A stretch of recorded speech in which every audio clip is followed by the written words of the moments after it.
sorry, nasira ang recording, Pisces. This is a Pisces Sun, Moon, Rising, and Venus. Bonus reading for the month of August. Kapag hindi ko pa rin to natuloy ang recording, ibig sabihin this is not meant for you to hear ang message na to. Alright? Tignan natin kung mag-go through na ang recording na to. Alright, so, ingat sa mga scammers. Ang nag-iisang account na Mystic Siren ay kay Angeles 11. Okay, pasensya na, medyo malakas yung ulan. If maraming background noise right now, ang nag-iisang account na Mystic Siren ay kay Angeles 11. Alright? Pisces. So, ito ang nasa gitna.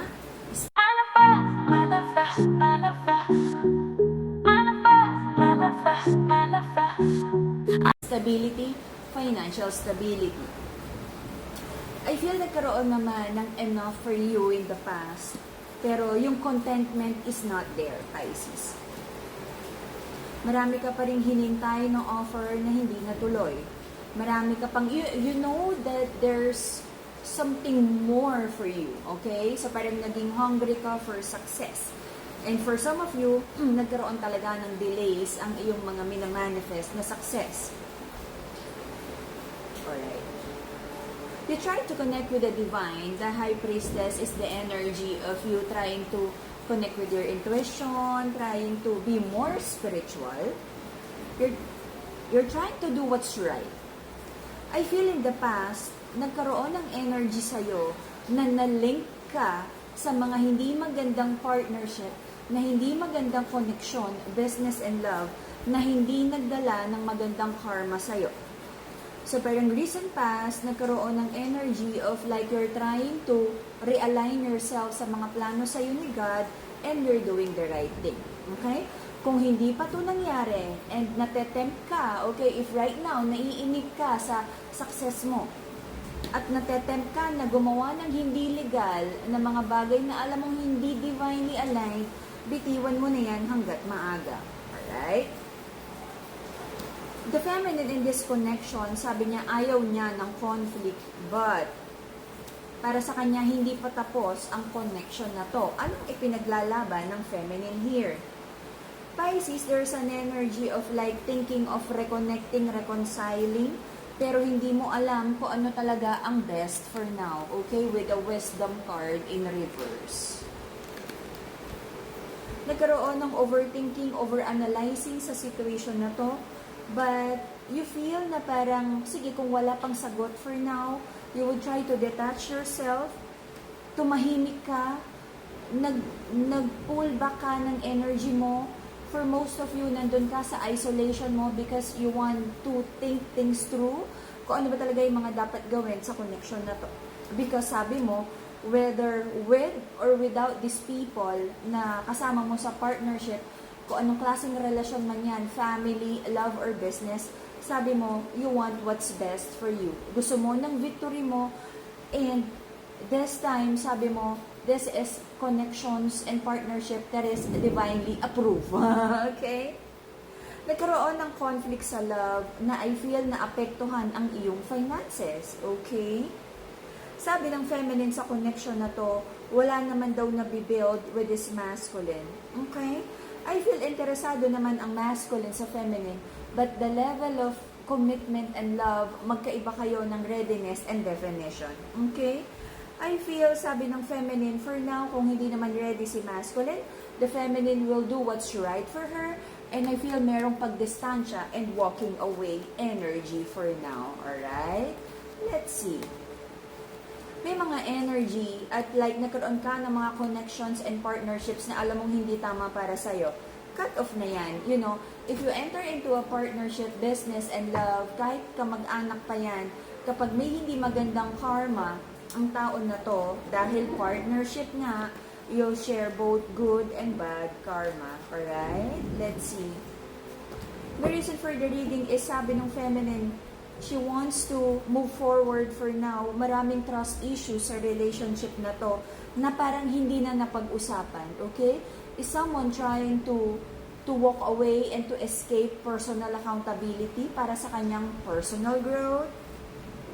Recent past, ayan, nagagalit ang langit. Sino daw ang hindi divinely aligned right now? Okay? Pisces, you're manifesting something for you. Okay. I feel this is more about realigning, more about trusting your intuition more. You're manifesting mga bagay na sabi mo, Lord, napapagod ka na, kung ano ang mga dapat para sa'yo, ibigay sa'yo ni God. At kung ang mga connections, at kung ano man yan na nasa buhay mo, okay? Opportunity man yan, na alam mo hindi divinely aligned, this is the energy of you surrendering to God. Sabi mo, Lord, kung hindi to para sa akin, bibitiwan mo. Lord, kung ano yung para sa'yo, sabi mo, Pisces, ibigay na sa'yo ni God, regardless kung ano man to. Okay? May nakita din kasi ako ditong energy, wherein I feel, nagkaroon ng blessing sa'yo, pero hindi naman, hindi divinely approved. I don't know, may pinasok ka ba na mga negosyo, na scam ka ba? May pinasok ka ba na illegal? Or may pinasok ka ba na bawal na pag-ibig na alam mong hindi naman magugustuhan ni God ito para sa'yo, okay? So I feel right now, Pisces, may energy of surrender sa'yo na sabi mo, Lord, kahit gusto mo pa tong connection, tong business, tong money na to, kung hindi naman talaga to para sa'yo, sinusurrender mo na pabalik. It's like your soul crying out to God na, Lord, babalik na ako sa'yo. Okay? So, meron kang prayers and manifestations kung ang love na to ay para sa'yo ba talaga? Okay? Parang meron ka pang hindi ma-let go na love connection.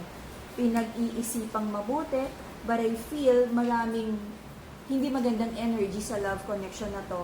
Naging mabigat, maraming resentment. Okay? Ang batang takot sa kulog. The Scorpio girl. Okay, so, right now, Pisces, ang dami mong dinaramdam right now, emotional turmoil, emotional chaos. You feel like ang daming nagbetray sa'yo. You feel like your life is a mess right now. You feel like parang walang stability, parang binawi. Okay, this is, I feel yung energy mo ng surrender is because alam mong maraming bagay na hindi divinely aligned na ginawa ang ating mga Pisces, especially sa side ng masculine, sa connection na to. Alam mong marami kang ginawang mali, especially sa side ng masculine, at binabawi sa'yo ni God kung ano man yung mga alam mo, aware ka na hindi divinely approved to. At alam mo na kaya nawawala sa'yo ang love na to, ang pera na to, ang negosyo na to, ang pangalan na to, is because nakuha mo siya sa hindi magandang paraan. Alam mo kaya nawawala sa'yo ang relasyon na to, it's because ito ay maling pag-ibig. Okay? Hindi ito para sa ikakabuti mo. Okay? So there's an energy here na parang total surrender kay God. Na wala ka nang magawa eh. Tinanggal ni God lahat. Pera, negosyo, pangalan mo, magandang reputasyon, increase mo, pangalan mo sa trabaho, yung parating na promotion, parang hinugot lahat sa'yo. Alright? And you acknowledge na alam mong hindi to para sa'yo. Kaya, surrender. Okay? Your person right now, ayaw makipag-usap, hindi ready for communication. Lagi na lang may misunderstanding, lagi na lang may conflict, especially again sa side ng masculine. Sabi ng masculine, iniisip niya kung ready na siya to communicate with the feminine, kung may mga apology man na kailangan gawin. Nag-iisip siya because ang nararamdaman ng masculine, conflict lang to. Okay? If you're manifesting love and harmony, healing of heart chakra, Madagascar rose quartz, the pink crystal. Okay? Mental clarity and stronger connection with the divine and your intuition, amethyst crystal. Manifestation of abundance and happiness, Brazilian citrine. Alrighty? So, there's an energy here of you trying to find clarity.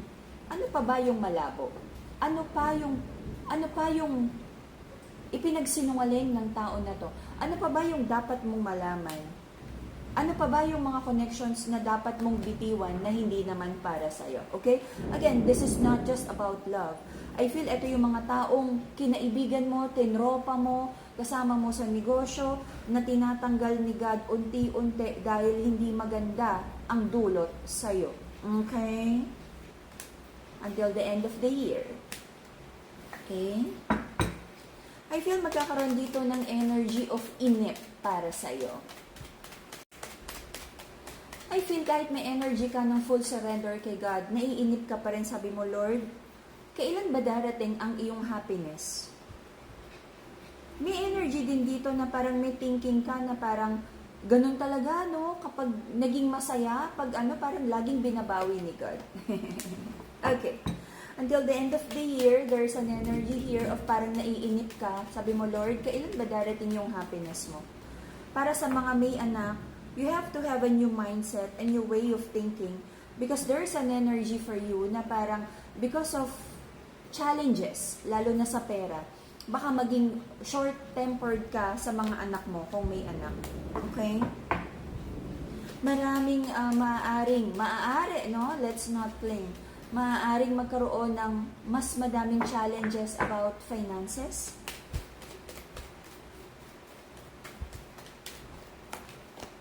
Okay. Trying to find the wisdom. I feel until the end of the year, Pisces, this is like a moment of isolation for you. Do parang yung hindi naman maiwasan, no? Kasi may trabaho, kailangan mong makihalubilo sa tao.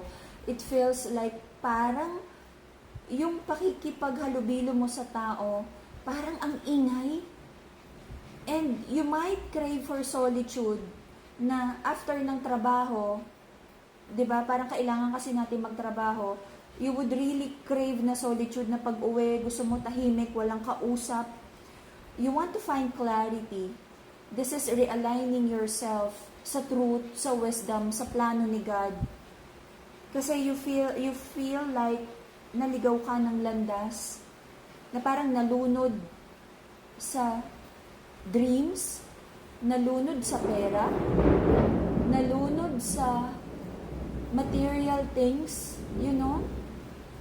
Na maaari ka magkaroon ng realization na lahat ng bagay na inakala mong sayo ay hindi pala, because kayang tanggalin ni God lahat ng mga bagay na yan kapag na-mishandle mo.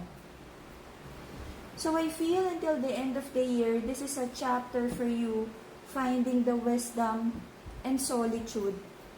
Maaring matrigger ang emotions mo ng mga tao because ang daming ingay, ang daming payo, ang daming sinabi. But I feel you would parang honor your isolation. This is the energy of like, maiisip mo na mas i-honor mo yung sarili mong wisdom. Hahanapin mo ikaw mismo ang truth. Because yung truth ng ibang tao doesn't align with the truth na hinahanap mo, because you'll be guided by the divine kung saan ka dapat pumunta, kung saan ka dapat mag-align. Yung mga inaakala mong sayo, success, pangalan, pera, magugulat ka, akala mo may power and control ka, pero marirealize mong there's no such thing and power and control pala na definite. Lahat pala pwedeng kunin ni God sa'yo kapag hindi siya divinely aligned. This is more about learning phase para sa'yo, introspection, finding the light, going back to the truth and light, going back to the energy of the divine. Spiritual growth to, kung ano yung binigay sa yung blessing ni God, I feel na mishandle mo. May mga tao kang nasagasaan, may mga tao kang nasaktan because of gift na binigay ni God sa'yo for you to use, to help people, to love people, for you to have ascension. Pero parang yung success na yun na mishandle mo at parang marami kang nasaktan at nasagasaan. Okay? But this is more about kung ano man yung lesson at i-rebuild mo until the end of the year. This is for your highest good, Pisces. Alrighty? So, let's see kung anong lalabas na reading natin this September. Hopefully na, mas maging maganda yung energy at makagawa ka ng mas tamang decision for you. Okay? I'll pray for you. Heavenly Father, I'm praying for the Pisces people. Bigyan mo po sila ng light and guidance for them na makagawa ng tamang decision for them. Bless them, guide them, protect them. And may all their worries and challenges be transmuted to love, wisdom, and again, financial abundance. The redo of everything para ma-bless po sila again. Everything I pray, please answer this prayer according to your will. Amen. Nagagalit ang kalangitan! Kumukulog. Alright, and that will be the Pisces reading for the month of, bonus reading for the month of August. See you again in a few days for your September reading. Bye-bye, Pisces!